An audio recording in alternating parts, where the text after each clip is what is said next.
If you'd like to ask me any question, no topic is off limits, then please join us Thursdays at 12:15 Central Standard Time for our Throwback Thursday show, where you can interact with me live.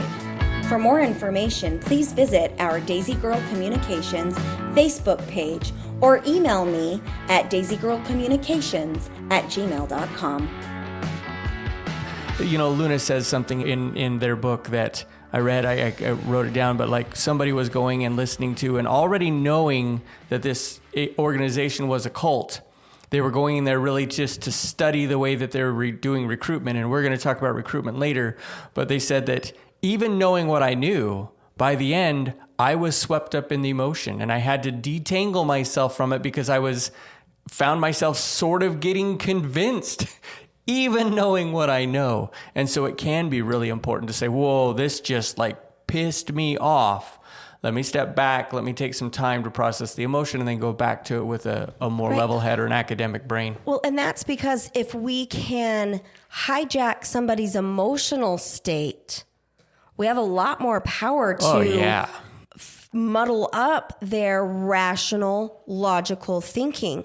And as a mental health counselor, I'm here to tell you our emotions are vital to our survival. Right. They're informants. We need them and we need to spend time with them. But when we get into that highly charged emotional state, our logical reasoning goes goodbye-bye. Right. I mean, when I am head over heels in love with somebody, I've got rose-colored glasses. I can't see any of the bad things. We've all been there. If you are listening to this, you have most likely been there. It's not always a bad thing. It's important for us to be able to step away from the emotion and look at it with our analytical brain. And that's one of the best ways or best things that you can do to protect yourself when you're the victim of undue influence. So Mason, why don't you go ahead and listen to the second Bednar clip that we've got, where he really goes in and says, you've got to choose the right, but who determines what that is? That we will keep the commandments. Have you heard someone say, a member of the church who has entered into the baptismal covenant, I have my agency, I can do what I want? You ever heard that? Yeah, you know what the answer is? No, you can't. You don't understand agency. You don't have agency to do whatever you want. We have the hymn Choose the Right, don't we? In Espanol? Tenemos el himno, Haz tú lo justo. The hymn is called Choose the Right, not choose what you want. For the little blips that are in there, just so you know, this video, it was there was a Spanish translator. So the video, they were in South America. It pulls out the translation so that it's just the English part. So who determines what the right is? The church does. Well, yeah, they control your access to the doctrines of the gospel, right? Right. Which means they control your access to Jesus Christ and most salvation. Mormons are going to say, no, they taught me good morals and good values so that I could determine the right for myself. But in Mormonism, if you don't choose the Mormon prescribed, quote unquote, right, what happens? You're not allowed to enter the temple. You've got to confess stuff to your bishop to be in good standing. You have to lie to stay in good standing.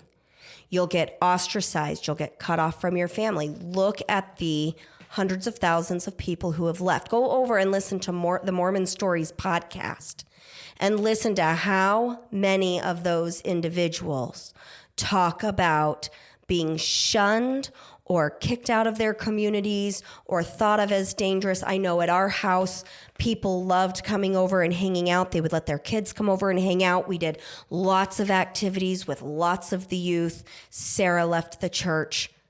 Nobody comes back over anymore because now my home is not safe. And it has nothing to do with their actual safety. It has to do with the preconceived notion that I've been influenced by the devil. Yeah. Well, and it's funny. It's on my screen, actually. So, and there's subtitles here. But I just want to say the next line that came from Bednar is this. So, from tonight on, don't ever use a misunderstood concept of agency to justify sin. Oh, why don't we just listen to Bednar say it? Like, can you just put your microphone there and hit play again? Let's hear Bednar say that. Tonight on, don't ever use a misunderstood concept of agency to justify sin. You can't just choose what you want. And when you begin to understand that principio, then you're on the road to becoming spiritually self-reliant, dependent upon God, and devoted to representing Him all the time, Y consagrado a everywhere. Spiritual self-reliance But dependent on God. equals what? Dependence on God. On the church. Yeah. Spiritual self-reliance means not choosing what is best for you, but rather choosing the right as prescribed by the Mormon Church. Yep.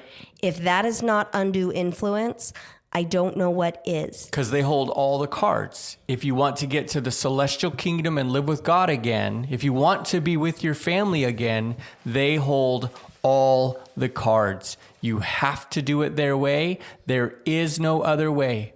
You go to another Christian church, you go to a Muslim, whatever, it doesn't matter. You will not get those things. If that's According to Mormonism. According to Mormonism, yeah, absolutely.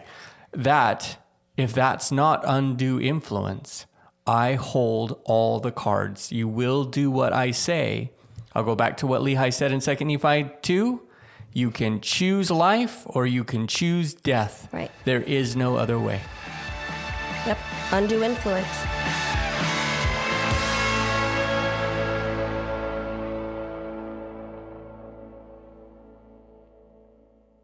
Despite the unshakable Iowa Corn-Cyhawk rivalry, there is one thing Iowa State and University of Iowa fans can both agree on. Getting hyped for Unleaded 88. It's cleaner burning and better for your engine, and it's cheaper than other fuel options, making Unleaded 88 the clear fuel choice. If Iowa Corn-Cyhawk rivals can agree on it, you know it's worth the hype. So pump it up with Unleaded 88, grown by Iowa corn farmers.